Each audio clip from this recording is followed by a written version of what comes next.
परिवर्तित बजट 2024-25 की घोषणा पैरा संख्या 40 के द्वारा डूंगरपुर में जनजातीय नायक। अब प्रश्न उत्तर।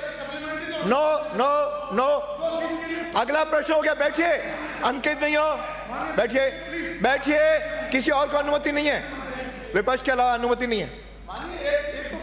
अरे मैं पूछ लिया, दोनों आगे संख्या 40 द्वारा मेरा काम है। जनजातीय नायक डूंगर बगरडा स्मारक का निर्माण किए जाने की घोषणा की गई है। विगत वर्षों में नगर परिषद डूंगरपुर द्वारा धन माता की पहाड़ियों पर कराए गए विकास एवं सौंदर्यीकरण कार्यों का विवरण परिशिष्ट ऐप संलग्न है।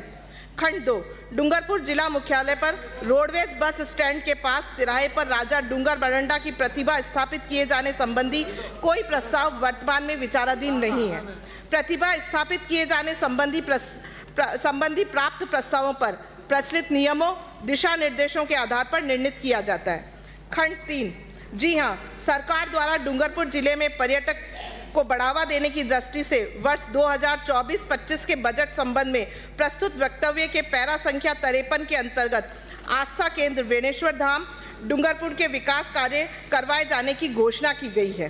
साथ ही परिवर्तित बजट 2024-25 के पैरा संख्या 40 द्वारा डूंगरपुर में शिल्प ग्राम बनाए जाने की घोषणा की गई है। माननीय सदस्य। माननीय अध्यक्ष महोदय, मैं आपके माध्यम से मंत्री महोदय जी से पूछना चाहूँगा कि आपने ये घोषणा तो कर दी जनजातीय नायक डूंगर बरंडा का स्मारक का निर्माण किया जाएगा, लेकिन वहाँ क्षेत्र की मांग है, जनता की मांग है। जो बस स्टैंड के पास तिराहा है वहाँ पर डूंगर बरंडा की मूर्ति की स्थापना की जाए, तो इसमें आपने लिखा है जी नहीं, तो क्यों नहीं वहाँ पर आप उसकी मूर्ति स्थापित नहीं करना चाहते हैं? दूसरा बात दूसरी है कि इसमें आपने कह दिया कि धनमाता की पहाड़ी पर पूरा विकसित हो चुका है, लेकिन वहाँ पर मौके पे जाके देखो नगर परिषद ने फर्जी बिल बनाकर फर्जी पैसा उठा लिया है, पर मौके पे कोई काम नहीं हुआ है वहाँ पर। तो इसकी जांच होनी चाहिए। धनमाता जो हमारा डूंगरपुर राजा भील राजा था, उसके नाम से डूंगरपुर शहर बसा है, उसके नाम से डूंगरपुर जिले का नाम संस्थापक था डूंगर बरंडा भील।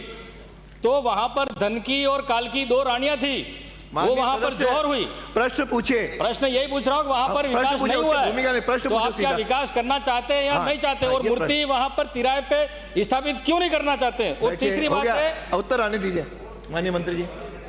माननीय अध्यक्ष महोदय, जैसा कि मैंने प्रश्न संख्या 2 में बता दिया है कि अभी जैसे ही प्रस्ताव प्राप्त अभी तक नहीं हुए, प्रस्ताव प्राप्त होने पर तिराहे के ऊपर देखा जाना पड़ेगा कि वहाँ पर जो है यातायात विभाग भी उसकी अनुमति देता है नहीं देता है, और उसके जो प्रचलित नियम और दिशा निर्देशों के अनुसार इसकी जांच करवाकर और वहाँ पर प्रतिभा स्थापित करने का निर्णय लिया जाएगा। और फिर सेकंड, जैसे इन्होंने पूछा है कि धनमाता क्षेत्र के अंदर, तो मैं माननीय सदस्य को विश्वास दिलाती हूँ कि जिस तरह नगर परिषद द्वारा वहाँ पर कार्य करवाए गए, और यदि वहाँ पर किसी तरह की कोई आपत्ति है यहाँ पर या वहाँ पर कार्य सही नहीं हो पाए हैं, तो निश्चित रूप से जो है उसकी जांच करवाकर जो दोषी अधिकारी होंगे उन पर कार्रवाई करवाई जाएगी। दूसरा प्रश्न। माननीय अध्यक्ष महोदय, मैं आपके माध्यम से मंत्री जी से ये पूछना चाहूँगा कि आपने कहा बजट घोषणा में बेणेश्वर के लिए घोषणा की है, तो इस बजट घोषणा में बेणेश्वर के लिए क्या करेंगे आप? कोई घोषणा नहीं है इसमें।